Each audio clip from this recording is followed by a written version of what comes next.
Então o Senhor Deus disse a Elias: apronte-se e vá até a cidade de Sarepta, perto de Sidom, e fique lá. Eu mandei que uma viúva que mora ali dê comida para você. Então Elias foi para Sarepta.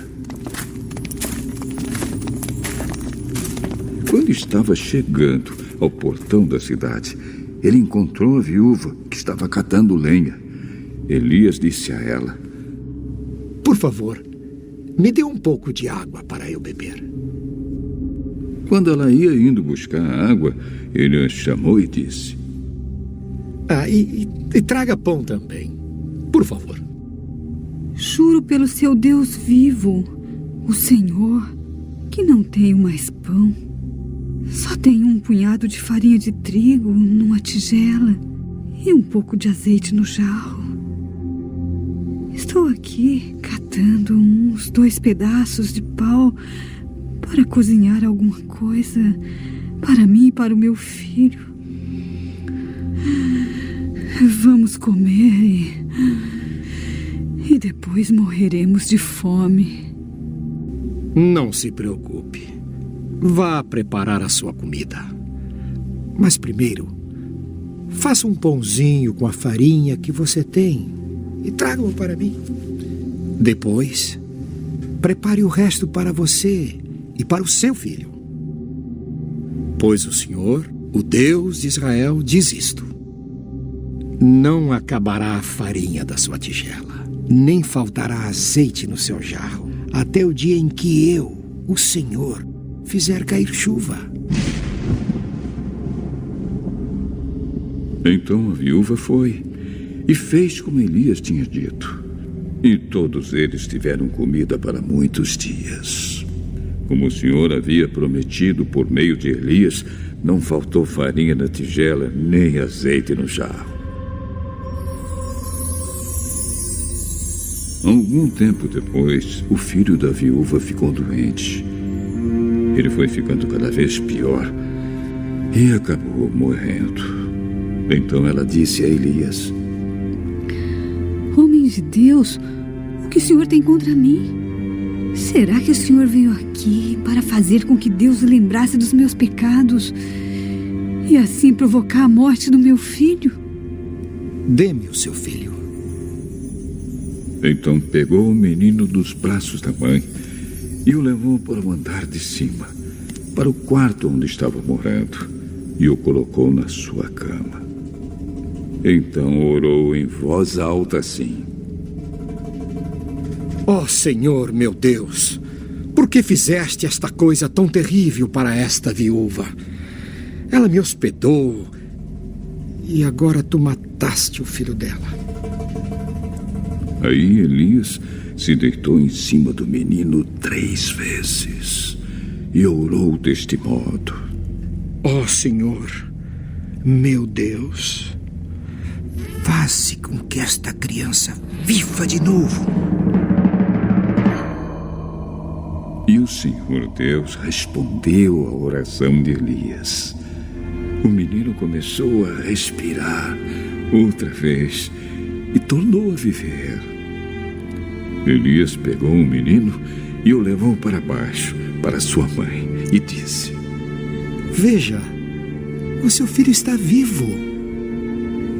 Agora eu sei que o Senhor é um homem de Deus e que Deus realmente fala por meio do Senhor.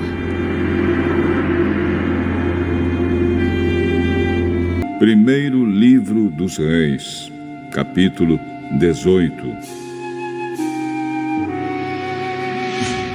Algum tempo depois, no 3º ano da seca, o Senhor Deus disse a Elias: vá apresentar-se ao rei Acabe, pois eu vou mandar chover. Então Elias saiu para se apresentar a Acabe.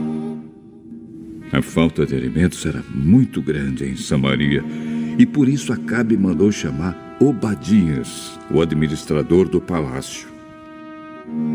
Obadias era um fiel adorador do Senhor Deus. E quando Jezabel estava matando os profetas do Senhor, Obadias escondeu 100 profetas em 2 grupos de 50 em cavernas e providenciou comida e água para eles.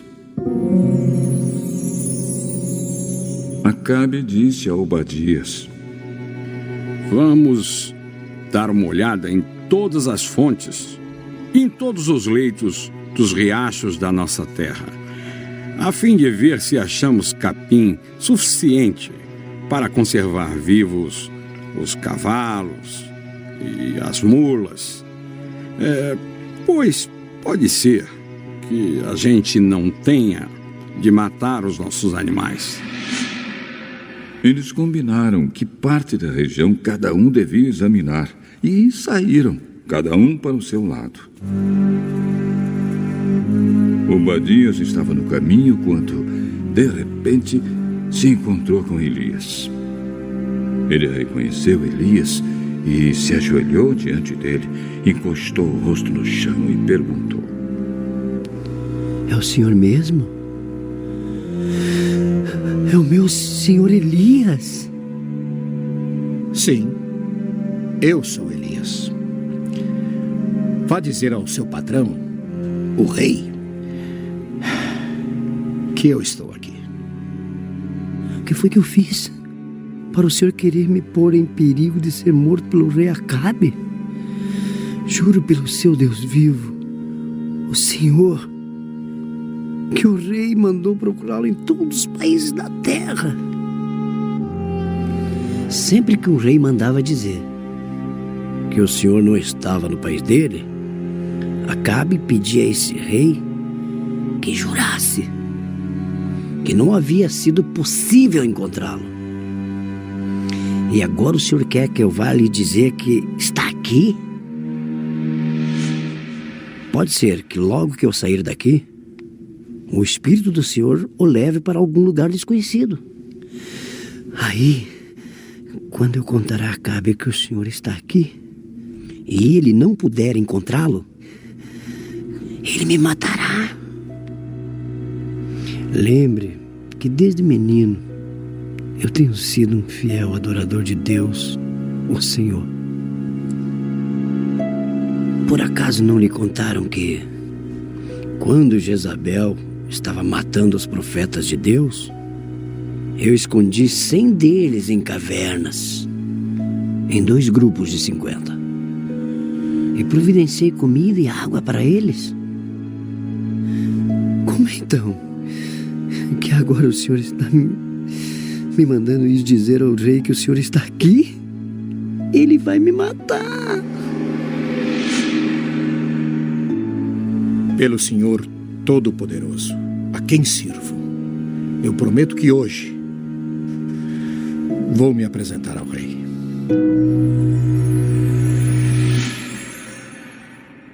Então Obadias foi encontrar-se com Acabe. Ele contou o que havia acontecido. Aí Acabe saiu para se encontrar com Elias. Quando viu o profeta, ele disse: Então é você que está aí. Você, o maior criador de problemas de Israel. Eu não sou criador de problemas para o povo de Israel. Você e o seu pai é que são criadores de problemas, pois abandonaram os mandamentos do Senhor Deus e adoraram as imagens de Baal. Portanto, ordene agora a todo o povo de Israel que vai encontrar-se comigo no Monte Carmelo. Mande também os 450 profetas do Deus Baal e os 400 profetas do poste ídolo que são sustentados pela rainha Jezabel. Leitura complementar. Profetas e Reis, capítulo 10. A voz de severa repreensão. Durante algum tempo, Elias permaneceu oculto nas montanhas junto ao ribeiro de Querite. Ali foi por muitos meses miraculosamente provido com alimento. Mais tarde, quando, devido à estiagem, o ribeiro secou, Deus mandou seu servo procurar refúgio numa terra pagã. Levanta-te, Deus lhe ordenou, e vai a Sarepta, que é de Sidom, e habita ali. Eis que eu ordenei a uma mulher viúva que te sustente. Esta mulher não era israelita. Jamais havia ela tido os privilégios e bênçãos que o escolhido povo de Deus desfrutava. Mas era uma crente no verdadeiro Deus e tinha andado em toda a luz que brilhava em seu caminho. E agora, quando não havia segurança para Elias na terra de Israel, Deus o enviou a esta mulher, a fim de asilar-se em seu lar. Então ele se levantou e se foi a Sarepta, e chegando à porta da cidade, eis que estava ali uma mulher viúva, apanhando lenha. E ele a chamou e lhe disse: Traze-me, peço-te, num vaso um pouco d'água que beba. E indo ela buscá-la, ele a chamou e lhe disse: Traze-me agora também um bocado de pão na tua mão. Nesse lar acossado pela pobreza, a fome apertava excessivamente, e o alimento lastimosamente escasso parecia estar por acabar-se. A chegada de Elias, mesmo no dia em que a viúva temia ter que abandonar a luta pelo sustento, provou ao máximo sua fé no poder do Deus vivo para suprir suas necessidades. Mas mesmo em sua penúria extrema, deu ela testemunho de sua fé, atendendo ao pedido do estrangeiro, que lhe suplicava repartir com ele o último bocado. Em resposta ao pedido de Elias por alimento e água, a viúva disse: Vive o Senhor teu Deus, que nem um bolo tenho, senão somente um punhado de farinha numa panela e um pouco de azeite numa botija. E vês aqui, apanhei 2 cavacos e vou prepará-lo para mim e para o meu filho, para que comamos e morramos. Elias lhe disse: Não temas, vai, faze conforme a tua palavra. Porém, faze disso primeiro para mim um bolo pequeno, e traz-mo para fora. Depois fará para ti e para teu filho.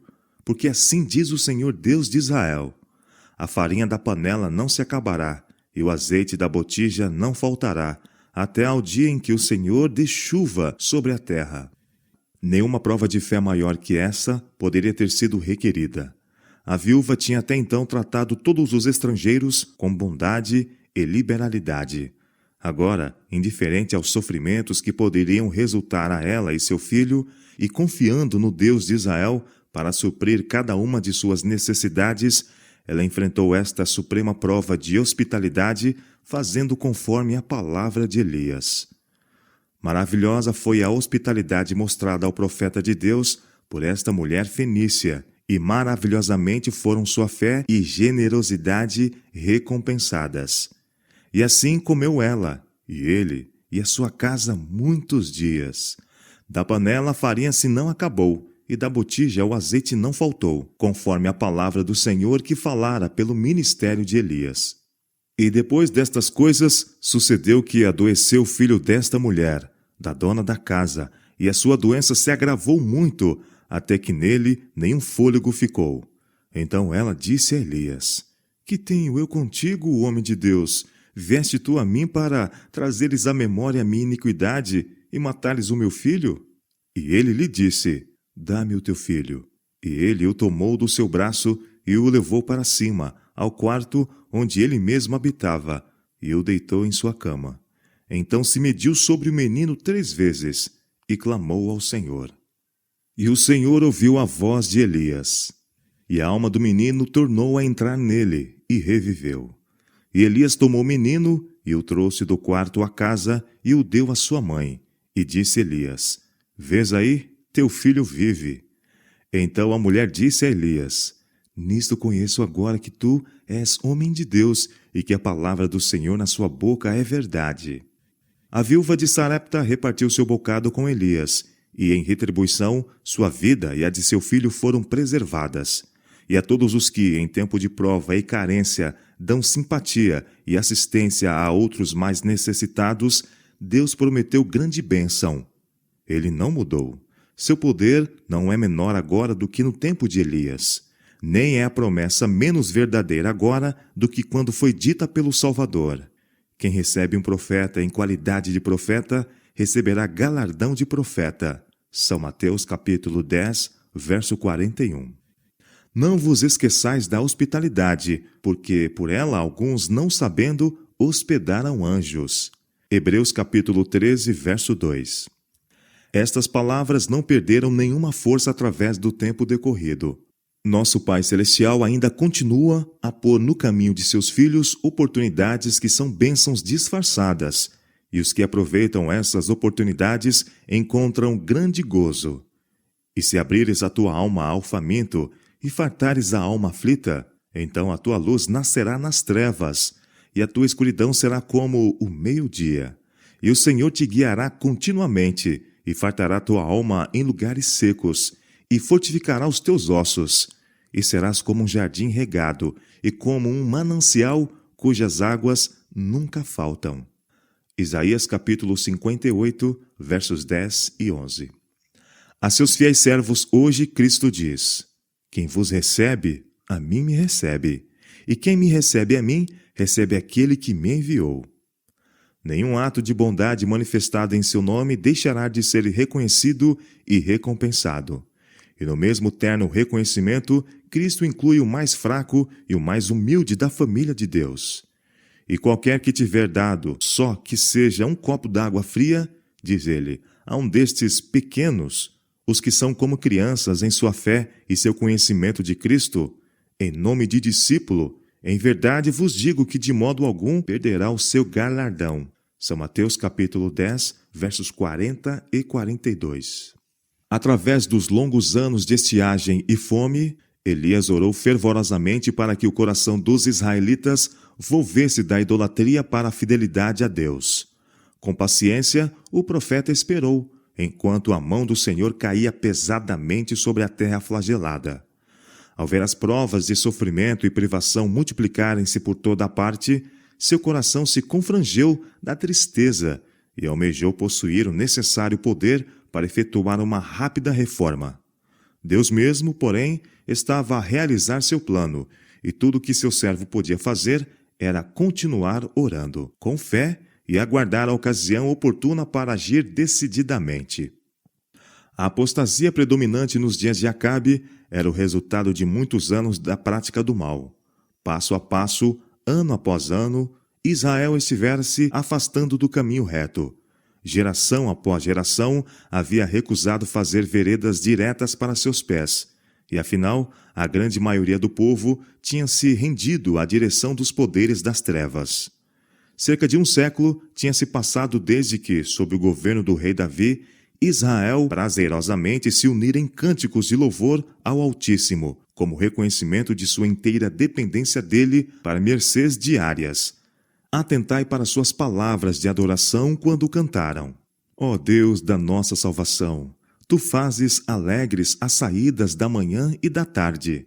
Tu visitas a terra e a refrescas. Tu a enriqueces grandemente com o rio de Deus, que está cheio d'água.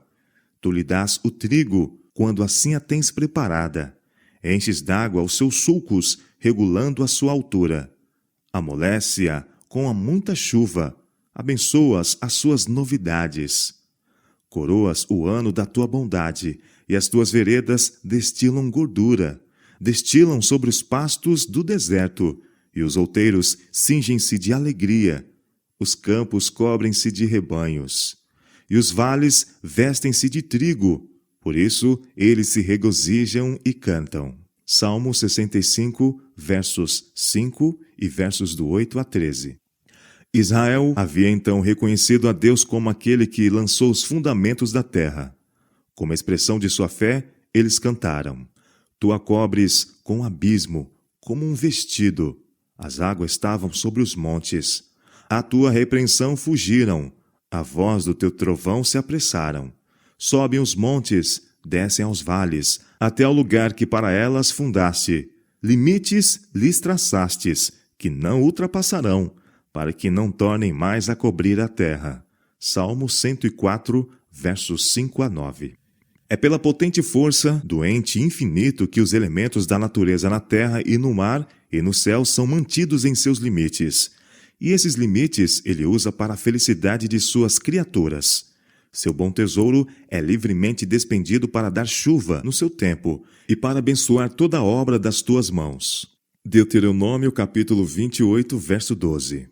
Tu que nos vales fazes rebentar nascentes, que correm entre os montes, dão de beber a todos os animais do campo. Os jumentos monteses matam com ela sua sede. Junto delas habitam as aves do céu, cantando entre os seus ramos. Faz crescer a erva para os animais e a verdura para o serviço do homem, para que tire da terra o alimento, e o vinho que alegra o coração do homem, e o azeite que faz reluzir o seu rosto, e o pão que fortalece o seu coração. Ó Senhor, quão variadas são as tuas obras! Todas as coisas fizeste com sabedoria. Cheia está a terra das tuas riquezas. Tal é este vasto e espaçoso mar, onde se movem seres inumeráveis, animais pequenos e grandes. Todos esperam de ti, que lhes dês o seu sustento em tempo oportuno, dando-lhe tu, eles o recolhem. Abres a tua mão e enche-se de bens. Salmo 104, versos 10 a 15 e versos 24 a 28. Israel tivera abundantes ocasiões de rejubilar-se. A terra a qual o Senhor os levara era uma terra que manava leite e mel. Durante o jornadear pelo deserto, Deus lhe assegurara que os estava guiando a um país onde nunca teriam de sofrer por falta de chuva. A terra que entras a possuir, declarou-lhes, não é como a terra do Egito, donde saíste, em que semeavas a tua semente e a regava com o teu pé, como uma horta. Mas a terra que passais a possuir é terra de montes e de vales, da chuva dos céus beberá as águas. Terra que o Senhor teu Deus tem cuidado. Os olhos do Senhor teu Deus estão sobre ela continuamente, desde o princípio até ao fim do ano. A promessa de abundância de chuva tinha sido dada sob condições de obediência. E será que o Senhor declarou, se diligentemente obedecerdes aos meus mandamentos que hoje te ordeno, de amar ao Senhor teu Deus e de o servir de todo o teu coração e de toda a tua alma, então darei a chuva da vossa terra a seu tempo, a temporã e a serôdia, para que recolhas o teu grão, e o teu mosto e o teu azeite, e darei erva no teu campo aos teus gados, e comerás, fartar-te-ás. Guardai-vos, o Senhor admoesta o seu povo, que o vosso coração não se engane, e vos desvieis, e sirvais a outros deuses, e vos inclineis perante eles, e a ira do Senhor se acenda contra vós, e feche ele os céus, e não haja água, e a terra não dê a sua novidade, e cedo pereçais da boa terra que o Senhor vos dá. Deuteronômio capítulo 11, versos 10 a 17. Se não deres ouvidos à voz do Senhor teu Deus, para não cuidares em cumprir todos os seus mandamentos e os seus estatutos, que hoje te ordeno, os israelitas haviam sido advertidos. Os teus céus que estão sobre a cabeça serão de bronze, e a terra que está debaixo de ti será de ferro. O Senhor, por chuva da tua terra, te dará pó e poeira. Dos céus descerá sobre ti, até que pereças. Deuteronômio capítulo 28, versos 15, 23 e 24. Estes estavam entre os sábios conselhos de Jeová ao antigo Israel. Ponde, pois, estas minhas palavras no vosso coração e na vossa alma, havia ele ordenado a seu povo escolhido. E atai-as por sinal na vossa mão, para que estejam por testeiras entre os vossos olhos.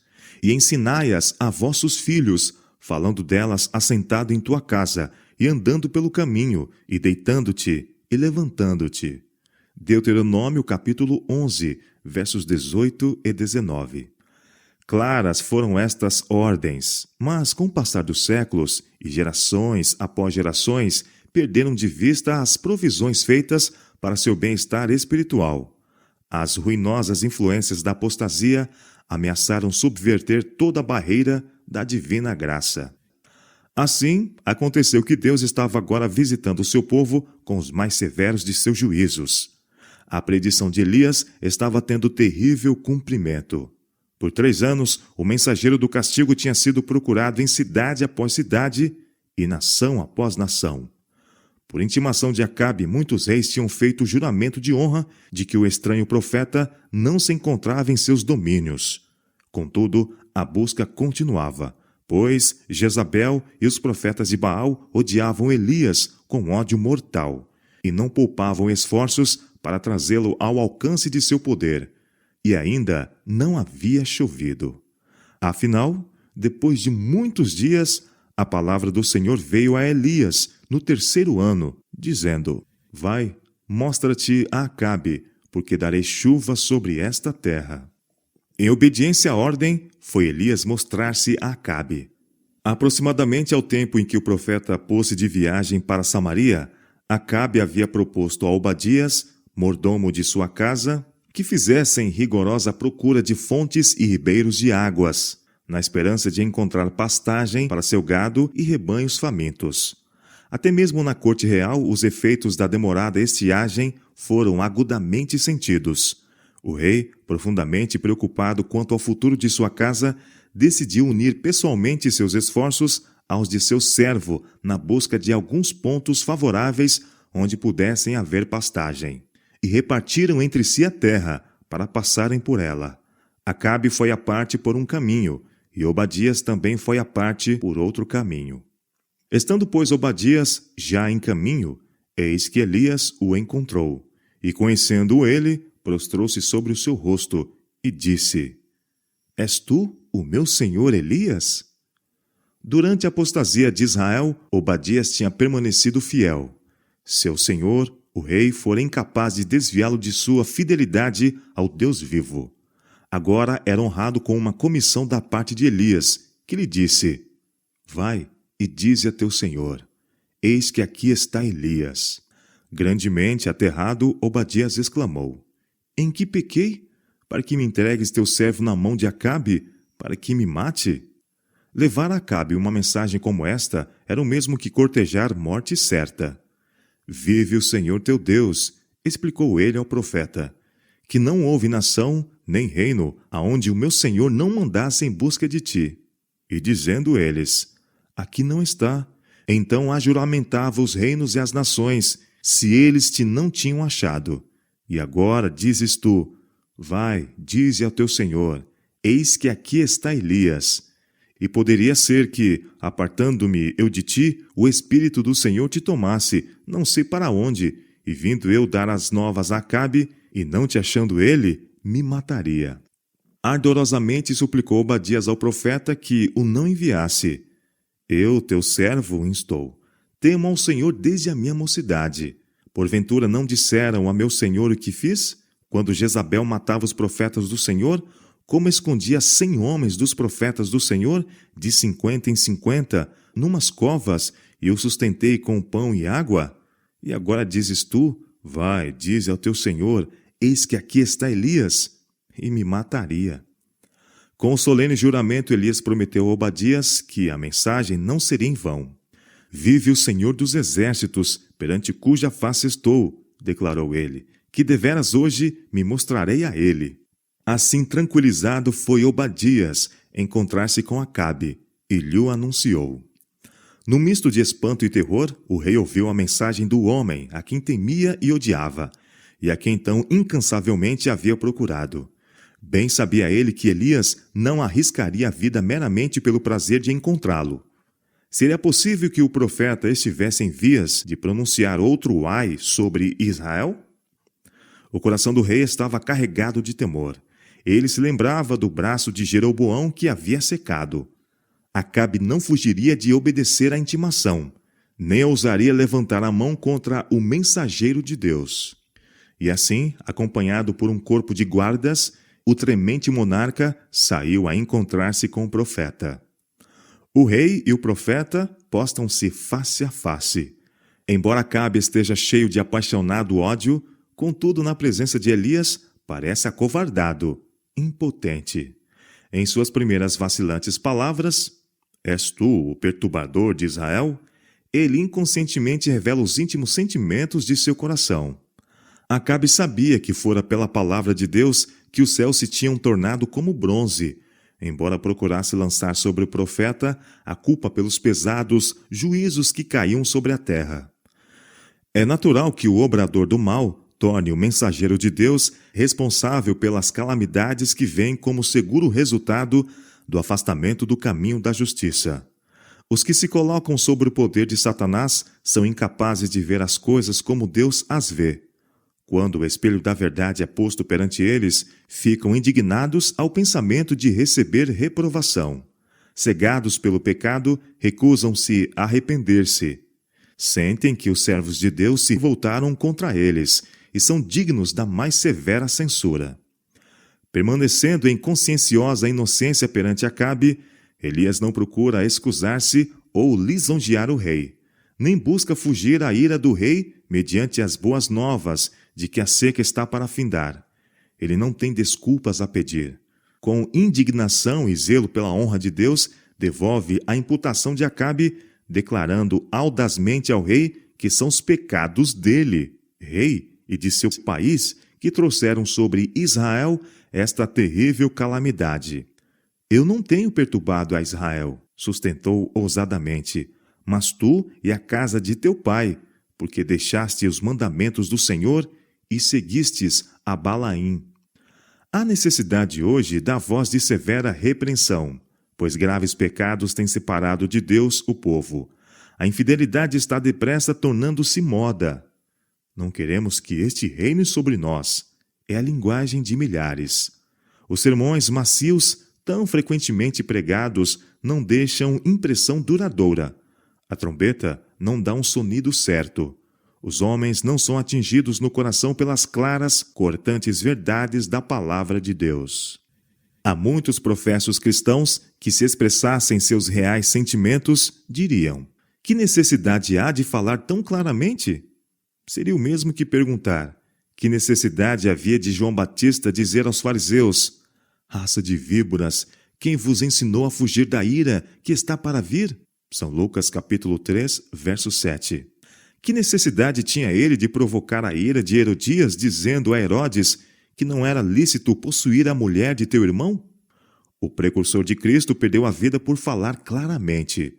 Por que não podia ele ter prosseguido sem incorrer no desprazer dos que estavam vivendo em pecado? Assim, homens que deviam permanecer como fiéis guardiões da lei de Deus têm argumentado, a ponto de a astúcia tomar o lugar da fidelidade e o pecado ser deixado sem reprovação. Quando será a voz da fiel reprovação ouvida uma vez mais na igreja? Tu é este homem, 2 Samuel capítulo 12, verso 7. Palavras indiscutivelmente claras como estas, dirigidas por Natã a Davi, raramente são ouvidas nos púlpitos de hoje, raramente vistas na imprensa pública. Se não fossem tão raras, veríamos mais do poder de Deus revelado entre os homens. Os mensageiros do Senhor não devem queixar-se de que seus esforços não produzem frutos, enquanto não se arrependerem de seu próprio amor ao aplauso e seu desejo de agradar aos homens, o que os leva a dissimular a verdade. Os ministros que apreciam agradar aos homens, que clamam paz, paz, quando Deus não falou de paz, bem deviam humilhar o coração perante Deus, pedindo perdão por sua insinceridade e falta de coragem moral. Não é por amor ao próximo que eles abrandam a mensagem que lhes é confiada, mas porque são indulgentes para consigo mesmos e amam a vida fácil. O verdadeiro amor busca primeiro a honra a Deus e a salvação de almas. Os que possuem este amor não se esquivarão à verdade, para se abrigarem dos incômodos resultados de falar claramente. Quando almas estão em perigo, os ministros de Deus não considerarão o eu, mas falarão a palavra que lhes é ordenada, recusando desculpar ou atenuar o mal. Quem dera sentisse cada ministro a inviolabilidade de seu ofício e a santidade de sua obra, e mostrasse a coragem revelada por Elias. Como mensageiros divinamente indicados, os ministros estão em posição de grave responsabilidade. Eles devem redarguir, repreender, exortar com toda longanimidade e doutrina. Em lugar de Cristo, devem eles trabalhar como despenseiros dos mistérios do céu, encorajando o obediente e advertindo o desobediente. Para eles, a mundana sagacidade não deve ter nenhum peso. Nunca devem desviar-se do caminho que Jesus lhes ordenou seguir. Devem prosseguir em fé, lembrando-se de que estão rodeados por uma nuvem de testemunhas. Não devem falar suas próprias palavras, mas as palavras que alguém maior que os potentados da terra lhes ordenou falar. Sua mensagem deve ser: assim diz o Senhor. Deus chama homens como Elias, Natã e João Batista, homens que levarão fielmente sua mensagem sem considerar as consequências, que falarão a verdade com bravura, embora isso demande o sacrifício de tudo o que possuem. Deus não pode usar homens que, em tempos de perigo, quando a força, a coragem e a influência de todos são necessárias, temem tomar uma firme posição pelo direito. Ele chama homens para que se empenhem fielmente na batalha contra o erro, guerreando contra principados e potestades, contra os príncipes das trevas deste século, contra as hostes espirituais da maldade nos lugares celestiais. A tais é que ele dirigirá as palavras: bem está, bom e fiel servo, entra no gozo do teu Senhor. São Mateus capítulo 25,